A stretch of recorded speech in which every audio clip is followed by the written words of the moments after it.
itu ada sisi uniknya. Kalau menamai penjajah itu musta'marin atau al-isti'mar. Isti'mar itu meramaikan dunia. Karena memang bangsa kita dulu itu ya aneh. Tapi nak sampean ngrasani teman-teman juga kualat itu babai jenengan. Kita ini dulu memang ya agak aneh. Belanda itu sudah penjajah tapi sama buyut-buyut kita dipanggil Doro. Bisa kamu bayangkan kiai saat itu untuk mengingatkan masyarakat pentingnya melawan Belanda. Wong manggil Belanda saja Doro, tuan. Terus kemudian kita berfatwa melawan Doronya. Jadi benahi ilmunya saja wis sak penggawean kira-kira gitu.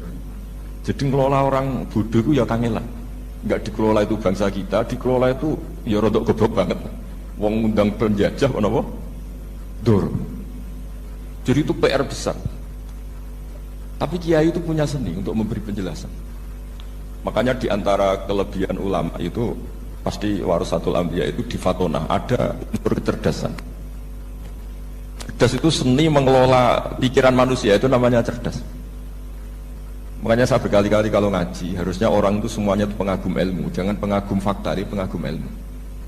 Ya saya berkali-kali mencontohkan kalau Anda suami yang miskin, nggak punya uang, terus pulang dimarahin istri karena tidak punya uang atau kerja tidak sukses, harusnya kamu bangga. Anda juga kan yang berteori kalau suami nggak becus itu pasti dimarahin. Nah, ketika menjadi fakta harusnya Anda syukur bahwa ilmu Anda itu benar. Jadi pas istri marah, wah alhamdulillah ternyata teori saya ini benar. Ini lucu kan, teori Anda mengatakan demikian, tapi pas menjadi fakta Anda tidak siap. Nah, begitu juga menyangkut penjajah. Belanda itu sudah maju, Eropa sudah maju, Indonesia negara yang terbelakang. Di mana-mana terbelakang itu menjadi objek penjajahan.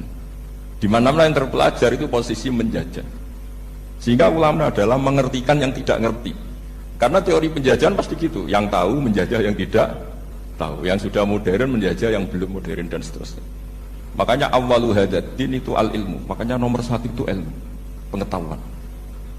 Di sini pentingnya sampai Islam mewajibkan thalabul ilmi fardhatun ala kulli muslimin. Karena tadi bisa kamu bayangkan 350 tahun dijajah Belanda, kita manggil mereka itu Doro atau tuan. Kayak apa? Susahnya menggerakkan masyarakat yang cara pandang masih demikian. Dan kiai-kiai sudah ada berontak dibikinkan masjid di alun-alun, diberi otoritas beragama sehingga dikira Belanda ini baik. Padahal ini dulu ya niatnya menina bubukkan biar tidak ada pemberontakan. Walhasil singkat cerita, kiai-kiai yang sudah di Mekah termasuk Mbah Hasyim, beliau ketemu Muhammad Iqbal, ketemu beberapa ulama dunia, tahu bahayanya musta'marin. Terus akhirnya kiai-kiai kumpul-kumpul fatwa resolusi nopo jihad. Jadi ini mukaddimah sebagai pembenaran, sebagai setuju saya sama Kiai Haji Ulil Albab bahwa nomor satu itu jihad. Tapi jihad tadi pemaknanya harus utuh. Kalau kondisi perang ya perang, kalau kondisi stabil ya jihad untuk memajukan apa? Indonesia. Itu saya ulang lagi dimulai dari ilmu. Sebelum saya ngaji Minhajul Thalibin saya cerita ilmu itu apa? Ilmu itu sederhana, sesuatu yang mudah. Karena ilmu itu fitratallahi allati fataran nasa. Misalnya begini, saya orang miskin, nggak punya apa-apa. Sudah nggak punya apa-apa, nggak punya jabatan, terus keluarga yang nggak pati loyal, mungkin istri ada ngidolakan kita, bahkan anak kita sendiri juga nggak ngidolakan kita. Itu kan sial-sialnya orang, anak kita aja nggak pernah ngidolakan kita. Tapi untuk bahagia itu sebenarnya sederhana. Sederhananya begini, orang pinter itu ingin mempertahankan kehidupannya, terus pinter sampai berobat habis banyak ke Belanda, ke Jepang supaya mempertahankan nyawanya. Nah, si miskin ini kalau dia setiap makan, ya Allah, saya dengan makan ini mempertahankan nyawa saya. Jika makan itu satu kajian ilmiah bahwa ini luar biasa. Bahwa orang punya Alphard, punya uang 1 miliar, itu tidak mempertahankan sesuatu yang pokok, yaitu nyawa. Orang tidak punya Alphard itu hidup, nggak punya uang 1 miliar hidup. Tapi kalau nggak punya nasi 1 piring, nggak punya air 1 gelas bisa mati. Artinya apa? Orang miskin itu yusyarikul aghniya, sama dengan orang-orang kaya dalam hal kepemilikan hal-hal yang pokok. Tapi kadang-kadang orang miskin itu ya nyon sewu agak belagu, sudah miskin ingin punya Alphard, sudah miskin ingin punya uang, ya dia tersiksa. Harusnya cara berpikir nggak punya Alphard itu masih hidup, nggak punya uang 1 miliar masih hidup. Yang punya Alphard hidupnya juga pakai nasi 1 piring, yang punya uang 1 miliar juga pakai nasi. Ya kalau itu kan sama, saya punya. Kalau gitu kan bisa miskin rasa kaya. Itu memang harus dilatih. Nah, kalau orang kaya kan rumahnya banyak di mana-mana. Memangnya kalau rumahnya banyak di mana-mana terus tidur di sini 1 jam, di rumah itu 1 jam, malah nggak bisa tidur kan? Tetap aja yang dipakai 1 kamar. Itu gunanya apa punya rumah banyak? Setidaknya zaman miskin itu dia berpikir gunanya apa punya rumah banyak dipakai hanya 1. Meskipun suatu saat kalau dia kaya juga berpikirnya agak rubah. Ya penting punya rumah banyak biar kemana-mana punya rumah nggak apa-apa. Tapi sementara masih miskin jangan berpikir seperti itu. Nah yang menjadi miskin kacau kan sudah miskin berpikirnya gaya orang kaya. Itu kecelakaan itu. Lah itu ilmu, maksudnya itu ilmu. Sehingga dulu Nabi ngajari orang miskin itu sederhana. Ketemu orang miskin sama Nabi diajarkan. Nabi diantara ajarannya begini. Ada seseorang man asbaha, orang yang setiap harinya mu'afan fi jasadi, dia sehat, aminan fi sirbi, negara dalam keadaan aman, tidak dalam ancaman. Indahu qutu yaumi, dia hari itu punya makan. Faka'an nama khizat lahu dunya bihadzafiriha, berarti dia sudah punya dunia isinya. Karena polanya sama. Buat Presiden Amerika itu yang untuk mempertahankan nyawanya ya makan pokok dan minuman pokok, bukan jabatannya sebagai presiden atau punya uang triliunan. Orang paling kaya di Indonesia juga gitu, untuk mempertahankan hidupnya juga dengan makanan pokok. Dan itu orang miskin punya. Kehidupan paling top itu apa? Ya kehidupan yang mempertahankan nyawa itu yang paling top, lainnya itu enggak. Karena mempertahankan nyawa ini super penting dan orang miskin bisa.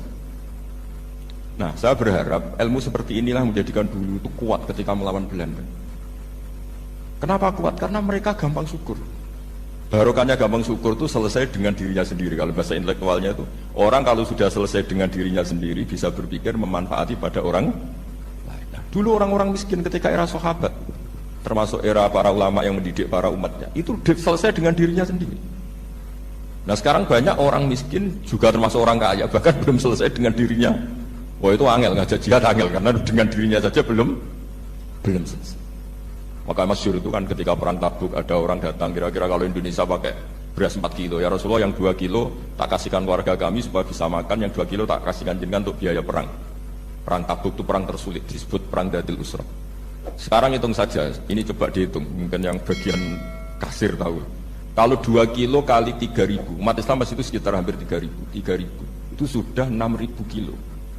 6.000 kilo itu artinya apa? Orang miskin ketika perang membiayai dirinya sendiri, itu satu.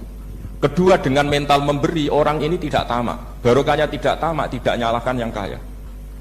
Efek dari itu apa ketika perang Tabuk? Sumbangan dari Sayyidina Utsman yang jumlahnya besar sekali, yaitu di antara 1.000 dinar.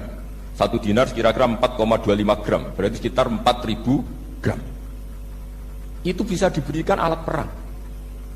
Sumbangan dari Abu Bakar juga bisa dipakai beli kuda untuk perang. Nah bayangkan kalau kebutuhan orang miskin ini untuk makan itu nggak mau urun. Wong saya miskin, nggak perlu urun, wong saya miskin dipakai alasan terus. Maka jumlah 3.000 ini akan mengurangi anggaran untuk belanja peralatan perang, karena untuk konsumsi orang miskin. Udah gitu kadang mangane tanduk, itu kan repot. Wes miskin mangane tanduk, nak antri mo, kan ribet. Artinya apa? Perang ini tidak fokus karena ngurusi konsumsi untuk orang-orang miskin. Nah, dulu zaman Nabi orang miskin pun semuanya heroik. Mereka dibantu gak mau, inginnya bantu. Sampai dicibir sama orang munafik. Apa gunanya sedekah 2 kilo? Perang ini perang besar antar negara. Pas itu mau perang melawan Romawi. Sampai orang munafik bilang, alladzina almizuna almuttawi'ina minal mu'minina fi shadaqati walladzina la yajiduna illa juhdahum faskharuna minhum. Orang-orang munafik digambarkan Allah orang-orang yang mencibir sedekah kecil. Untuk perang besar kok sedekahnya hanya 2 kilo. Tapi yang mahal bukan 2 kilonya. Kalau ada 1 juta orang miskin menyumbang negara 20.000, itu artinya apa? Kita punya rakyat yang inginnya hubungannya dengan negara memberi. Tapi coba kalau kita 2 juta rakyat yang inginnya dari negara mendapat, pegawainya demo ya. Nah ini ajarannya Nabi yang luar biasa. Dulu Nabi itu bisa mendidik orang miskin pun bermental memberi. Nah barokahnya bermental mandiri ini mereka selesai dengan dirinya sendiri. Coba kalau mereka tidak bawa makanan sedikit ketika perang, mungkin kuda yang untuk perang, terus mereka berpikir, ini saja disembelih supaya kita bisa makan. Ribet kan? Ngapain beli senjata yang mutakhir, makan saja nggak bisa. Tapi barokahnya mereka urun sendiri. Mereka selesai dengan dirinya sendiri. Ini hebatnya didikan Rasulullah Shallallahu Alaihi Wasallam. Lalu dulu Mbah Hashim dan kawan-kawan itu berhasil mendidik seperti itu. Santri yang miskin-miskin itu kalau ngaturi kiai duwene telo dikekno telo. Duwene wi dikekno wi. Jika kiai sing wis mapan-mapan, misalnya kados kula ngoten kan mun setengah mapan. Ya akhirnya ya iso mangan wi. Jebule wi ku ya enak. Santri ya seneng mergo kiai ini seneng pancen wis suwi mangan pizza misalnya. Lah tapi nek sing melarat terus aku melarat kiai tak kei wi mosok doyan. Wis melarat medhit di alasan kan ribet kan. Ini yang perlu dihilangkan. Medhit kok berargumentasi. Yang mahal itu bukan winya, mental memberi. Orang itu kalau mentalnya memberi itu berarti selesai dengan dirinya. Tapi kalau tidak bermental memberi pasti tamak. Dan tamak itu mesti menghakimi orang lain. Maka dalam kitab hikam diterangkan penyakit terberat itu tamak. Kenapa? Karena orang pikir itu tidak ada kata-kata kitab hikam, bukan kata saya. Yang ada itu tamak. Misalnya gini, saya kenal PLT Bupati Kudus. Tidak pernah saya bilang beliau kikir. Tapi sekali saya pernah mengajukan proposal tidak kesampaian. Wah, beliau medit. Jadi saya menvonis medit itu sebetulnya ya karena punya keinginan tidak kesampaian. Coba kalau tidak, medit orang serap penting. Misalnya anak-anak muda sama orang-orang cantik di Jakarta, pernah nggak kamu bilang itu sombong? Enggak kan? Setelah kamu bilang, Mbak aku ingin kenalan mbak sampean, terus dia nggak mau, baru kamu bilang sombong karena keinginan kamu enggak. Nah, bayangkan kalau orang bermental tomak, kayak apa bangsa ini? Nah, sahabat itu dididik oleh Nabi, tomak itu selesai, karena keinginan mereka memberi. Sehingga Indonesia bisa merdeka begini itu barokahnya didikan ulama, semuanya ingin memberi. Dulu belum ada negara, tentara-tentara kemerdekaan kalau di kampung-kampung itu ya dibiayai donatur-donatur, termasuk bahasa saya, Bu saya dulu. Itu berapa ton aja beras untuk pasukan Hizbullah, pasukan TNI. Di Aceh ada Daud berih, ada baca berueh. Jadi baca aja kayak kira asap ada yang berih, ada berueh. Saya juga gak tahu orang Aceh kalau baca berih nyumbang berapa emas untuk kemerdekaan Indonesia. Yang Kesultanan Jogja Legowo, Jogja tidak lagi negara tapi diberikan bagian dari Indonesia dan seterusnya. Nah, jadi semua ini barokahnya didikan Rasulullah SAW yang diteruskan para ulamanya bahwa nomor satu didik masyarakat itu bermental memberi apapun kecilnya ini selesai dengan dirinya sendiri. Kalau sampean nggak punya mental memberi, nanti pulang dari Pemda, sok pacaran kabupaten berkating ini ribet itu. Awas itu, bar ngaji langsung lali berarti sampean. Sudah kalau nggak urun ini sudah luar biasa, nggak urun untuk berkat itu sudah luar biasa. Jadi itu yang makanya Nabi itu Quran dimulai wa mimma razaqnahum yunfikun. Quran mengajarkan bermental memberi yunfikun. Nabi berkali-kali ngulang al yadul ulya khairum al yadis sufla. Dan memberi itu tidak harus nunggu kaya. Gambarannya Quran tentang orang baik itu gimana? Alladzina yunfikuna fis sarra wad dharra. Bukan fis sarra saja, ketika wad dharra juga. Saya pernah guyon sama orang kaya di Jakarta. Dia uangnya miliaran, mungkin malah triliunan. Guyon sama saya, Gus saya ini sudah sekian bangun masjid di mana-mana. Saya ini berarti hebat. Enggak kata saya. Enggak ada masjid agama tetap jalan kata. Karena di kampung-kampung sudah banyak masjid kata. Masih keren tukang becak kata. Kok bisa Gus? Sampai nyumbang masjid 1 miliar, itu masjid apa kata saya? Ya masjid-masjid besar. Nah itu paling dipakai kubah atau menara atau apalah yang tidak mendesak. Tapi kalau orang miskin, ngutangi orang miskin itu kalau nggak utang hari itu nggak makan. Kan nggak mungkin tukang becak ke utang ke bank atau orang kaya raya kan kenal saja enggak. Mesti orang miskin utangnya sama orang miskin. Saya kalau orang kaya utang Habib Bidin mesti mau beli Innova. Karena level orang elit, jadi utangnya itu beli Innova, aksesoris Innova, seri terbaru. Tapi kalau orang miskin sama orang miskin, utangnya itu beras untuk nyawa. Artinya apa? Kalau saya diutangi Habib Bidin untuk beli Innova, itu ganjarannya itu sekunder. Tapi kalau sesama orang miskin itu ganjarannya primer. Keren mana? Hutang-hutangannya orang miskin sama orang kaya. Satu menyelamatkan nyawa, satu menyelamatkan citra. Dia baru sadar, ternyata orang miskin lebih hebat ketimbang saya, lebih hebat tapi tidak usah ditiru kata saya. Cuma dia menjadi tidak sombong sekian miliar yang disumbangkan ke masjid karena dia menjadi tahu ternyata itu tidak banget. Nah kecuali masjid-masjid yang kamu nyumbang memang masjid perintis di daerah-daerah yang belum ada masjid. Kalau masjid-masjid besar itu kan kadang kebutuhannya sudah selera, bukan pokok. Nah saya ini cerita ya, jadi supaya orang tahu lah. Zaman Nabi itu orang sudah selesai semua dengan dirinya sendiri. Jadi maksud saya Islam nggak apa-apa tanpa masjid itu masjid yang sudah sifatnya selera. Indonesia kan masjid sudah sifatnya selera semua.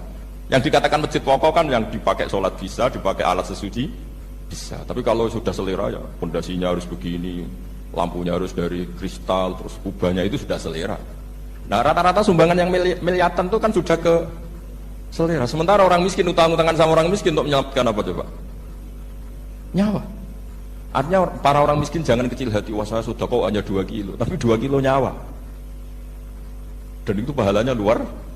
Nah, ini ilmu asal. Nah, Kiai itu berhasil seperti itu sehingga orang-orang miskin dulu tuh ngurmat tentara itu ya nganggo ui, nganggo telo, bahkan ada yang pakai apa itu, Pak Hartopo itu, pisang itu, arasnya pisang itu, gronggolnya pisang sudah dipakai saja Pak tentara. Tentara di mana-mana bisa makan. Coba kalau yang ngamal yang kaya tok itu tidak cukup. Tapi barokahnya yang miskin juga ikut ngamal itu cukup karena yang miskin itu mayoritas.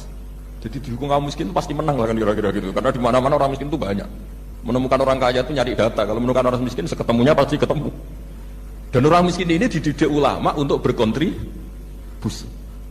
Sehingga banyak tentara yang ketika dicari Belanda pura-pura jadi petani. Ini juga yang menyelamatkan orang miskin. Nah, ulama dulu itu orang paling sukses mensuasanakan seperti itu. Itu yang diceritakan di perang Tabuk. Mimpa di maga tayazihu qulubu fariqin minhum. Jadi perang Tabuk itu perang di antara yang paling diceritakan Allah berkali-kali apa? Ya Rasulullah tadi malam saya buruh dan ini dapat 2 sok ya kira-kira berapa kilo lah. Yang separuh untuk keluarga kami, yang separuh saya sumbangkan ke jenengan.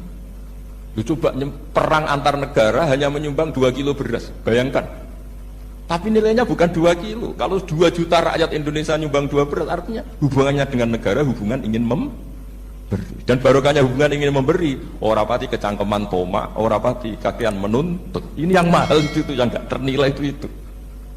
Dan itu menjadi kekuatan yang luar biasa sehingga umat Islam bisa mengalahkan pasukan Romawi.